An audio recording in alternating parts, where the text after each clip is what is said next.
दोस्तों, भारत एक धर्मनिरपेक्ष देश है जिसका समय समय पर सबूत मिलता रहा है। लेकिन अगर आपको अभी भी इस बात पर थोड़ा बहुत भी डाउट है तो इस वीडियो को देखने के बाद आपके दिमाग की सारी शंकाएं दूर हो जाएगी, क्योंकि आज हम आपको कुछ ऐसी चीजों के बारे में बताएंगे जो केवल भारतीय मुसलमान ही कर सकते हैं। जी हाँ, जब आप उन चीजों के बारे में सुनेंगे तो आपके भी होश उड़ जाएंगे और आपको वाकई में समझ में आएगा कि किस तरह हमारे भारत में हर एक धर्म को एक बराबर सम्मान मिलता है। दोस्तों, जैसे कि आप जानते हैं कि इस दुनिया में बहुत से ऐसे देश हैं जहां अपने धर्म के त्योहार मनाने या फिर कोई भी धार्मिक चीज करने से मना किया जाता है, लेकिन भारत में मुसलमानों को किसी भी त्योहार मनाने से मना नहीं किया जाता है। भारत में रमजान के समय मुसलमान पूरे 30 दिनों का रोजा रखते हैं और जिसकी यहाँ पर कोई मना ही नहीं है। लेकिन अगर हम चाइना के बारे में बात करें तो हालात कुछ और ही बयान करते हैं। चाइनीज गवर्नमेंट के द्वारा लागू किए जाने वाले नए नियम के अनुसार चाइना के नॉर्थ वेस्ट में स्थित जिंगजियांग रीजन में छात्रों, government agency, local party organisation, civil servant और गवर्नमेंट ऑफिस में काम करने वाले मुस्लिम लोगों के ऊपर रमजान में रोजा रखने पर प्रतिबंध है। जी हाँ,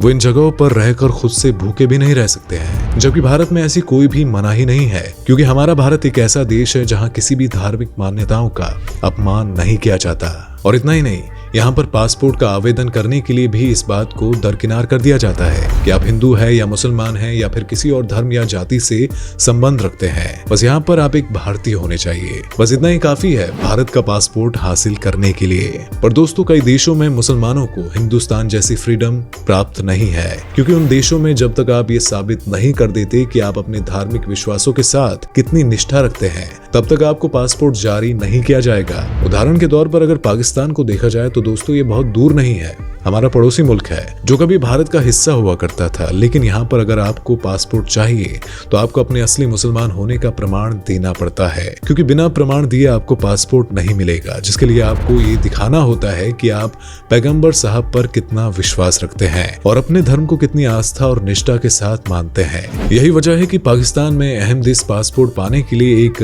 डिक्लेरेशन फॉर्म पर साइन करना पड़ता है, जिस पर लिखा होता है कि अहमदिस मुसलमान नहीं है। लेकिन भारत में ऐसी कोई भी नौटंकी नहीं होती है। अगर आपको पासपोर्ट चाहिए तो आपको बड़ी आसानी से यहाँ पर पासपोर्ट मिल जाएगा, और फिर चाहे आप किसी भी धर्म या जाति से ताल्लुक ही क्यों ना रखते हो। दोस्तों, भारत में लोग अपने धर्म के हिसाब से अपनी वेशभूषा और पहनावे को पहन सकते हैं और उसके लिए उन्हें कोई भी मना नहीं की जाती। अगर कोई इंसान हिंदू है तो वो भगवा रंग का कुर्ता पजामा पहनकर घूम सकता है, और अगर कोई मुसलमान है तो वो दाढ़ी और टोपी के साथ अपने धर्म को दिखा सकता है। और ठीक इसी तरह सिख लोग अपने सर पर पगड़ी पहन सकते हैं। लेकिन यहाँ पर चाइना की अगर बात की जाए तो वहाँ रहने वाले मुसलमान ना तो अपनी इच्छा से दाढ़ी बढ़ा सकते हैं और ना ही धार्मिक कपड़े पहन सकते हैं। अब चीन सरकार के नए नियमों के अनुसार उन पर कई तरह की पाबंदियां यानी कि बंदिशें लगाई गई है।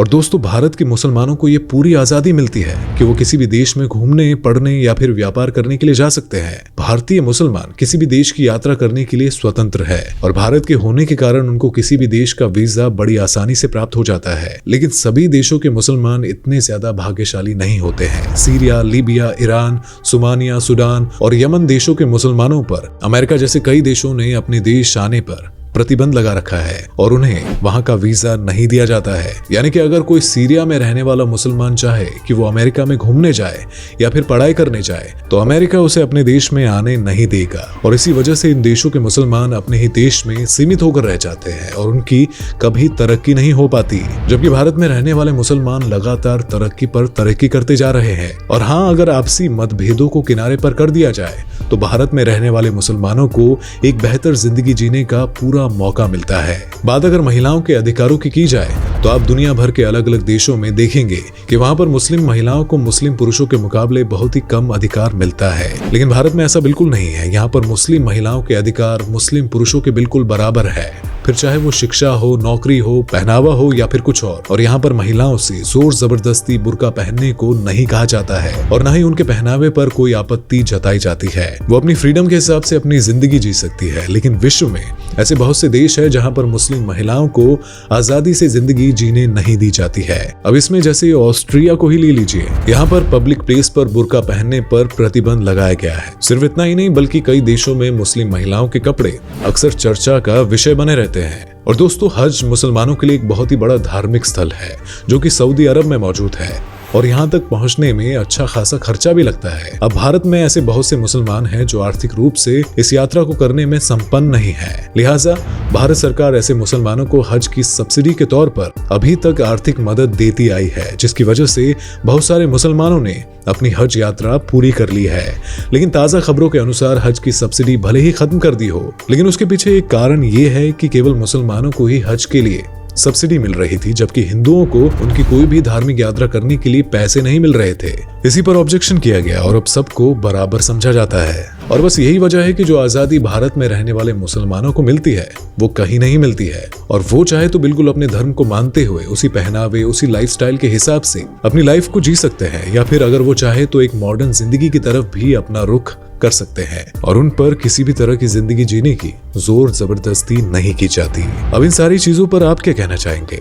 कमेंट में जरूर बताएं और ऐसी ही वीडियो को देखते रहने के लिए चैनल का सब्सक्राइब बटन फटाफट दबा दे। दोस्तों, आपको स्क्रीन पर 2 और वीडियोस दिखाई दे रही हैं, जिसे देखने के लिए स्क्रीन पर क्लिक करें।